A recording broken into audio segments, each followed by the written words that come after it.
Time for the Geek Show with Calvin from thegeekshow.com, 2 3s rather than 2 E's, joining us in Mohawk Studios. Good morning, Calvin.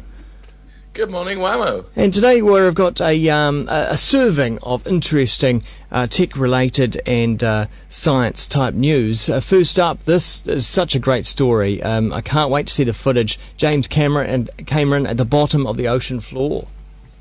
Absolutely. What rich people do when they've got a bit of money to spare and a bit of passion. Hollywood film director James Cameron is, well, about what, sometime in the last 24 hours, was 11 kilometers deep at the bottom of the Marianas Trench. The first time in 50 years since anybody's been down there, since the Trieste descended. The Bathyscaphe Trieste went down in 1960, crewed by Jacques Picard and a US Navy Lieutenant, Don Walsh. And they're the only two people who've been down that deep until James Cameron goes down there, which is all manner of awesome. Yeah, and the technology difference between 1960 and now is extraordinary. I mean, of course, in saying that, of course, it was the 60s that they went to the moon, and we haven't been back since. No, it's tremendous, isn't it? We had all this will in the 60s to do things, and quite often it was done by the military or by governments. And then the military and the governments realized that there was very little governmental or military benefit to be gained by space and ocean exploration. And it seems to have taken about 50 years now for commercial interests to come along and do something about it. Or, people like James Cameron, who've just, they've got a bit of money spare. And obviously, he's good at working under pressure. True. Yeah. So, what more pressure can you get than 11 kilometers deep at the floor of the ocean? Yeah, we are talking about extraordinary pressures on a craft at that depth, yeah? Isn't it? It's phenomenal. It's I'm just checking my show notes to see if I can work out how many times more than about 1,000 times standard atmospheric pressure at sea level. Wow. He was quoted as saying if it sprung a leak, it would just implode instantly. He'd be nothing. Yeah, there would be no suffering. It would just be snap bang dead, which is cool. If you're going to go quickly. Yeah, yeah.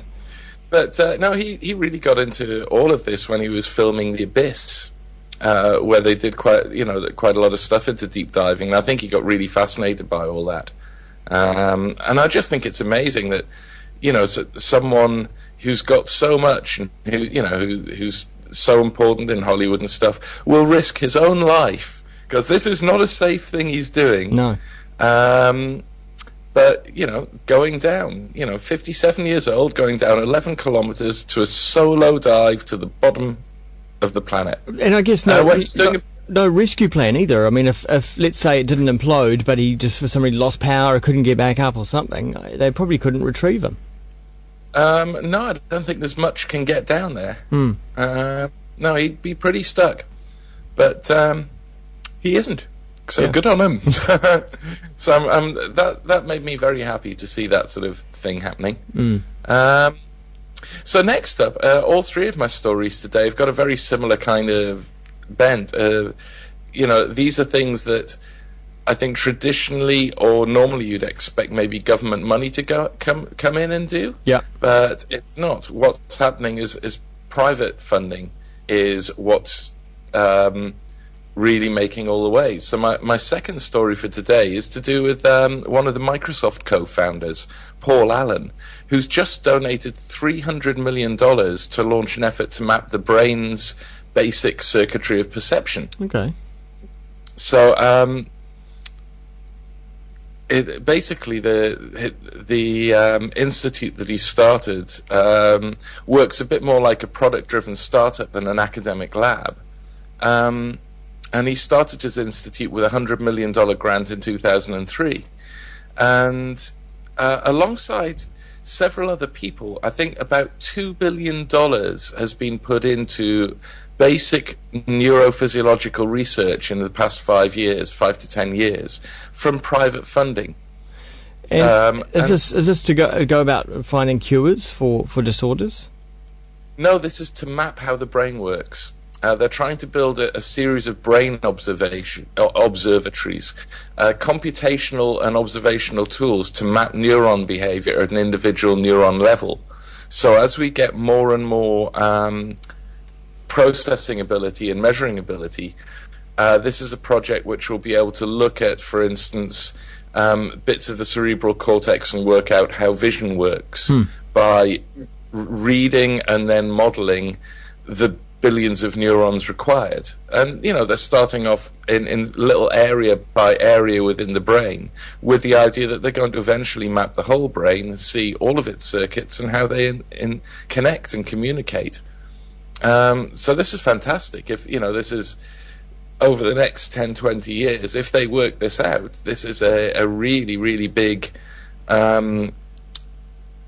step on the road to understanding human consciousness, how we think, and once we understand how it works, we'll know a lot better how to fix it when it goes wrong. Would you say it would be the greatest step after mapping DNA? Yes, possibly bigger in many ways, because of just how important human intelligence is to what's happening.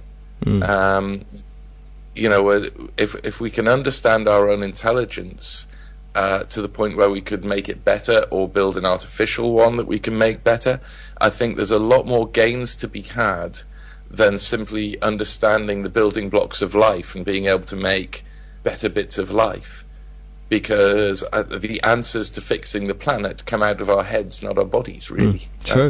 That's the way I see it on its most simplistic terms. Well, talking about fixing the planets, the SpaceX program is well underway, isn't it? And they're planning on sending a spacecraft up into orbit.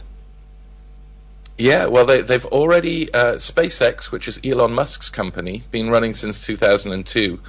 Elon Musk is the guy, he was behind PayPal, co-founding PayPal.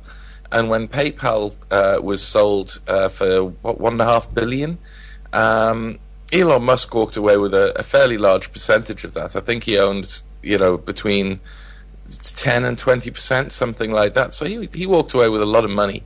And he started up SpaceX and also Tesla Motors.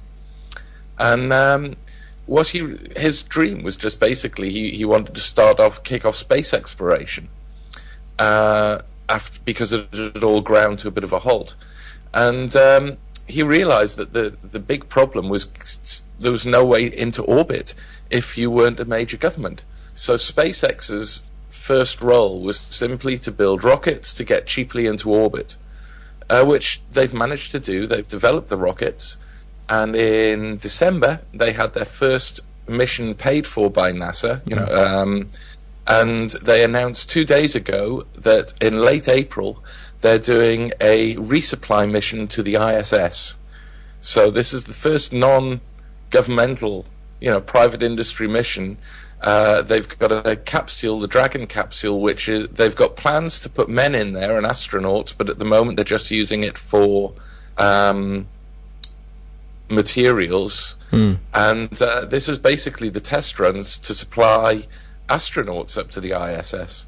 But they're putting the Dragon capsule on the Falcon Heavy lifter, and it's going up at the end of April, and this is the start of private space exploration. Wow. As you say, that's a massive step. With something like the International Space Station, which was a global governmental sort of effort, handing over some of these responsibilities to private interests is a big deal.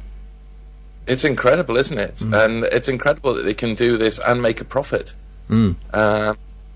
Despite having to do all the R&D themselves and everything like that, and it not being a really mature industry at the moment. I mean, all that's happening up in orbit basically is a bit of military stuff, an awful lot of communications, and a tiny bit of research. There's no industry up in orbit yet. The orbital tourism hasn't taken off properly yet, but there's a lot of things that could start to bring money into the space arena. but only once we have private space companies like SpaceX doing this.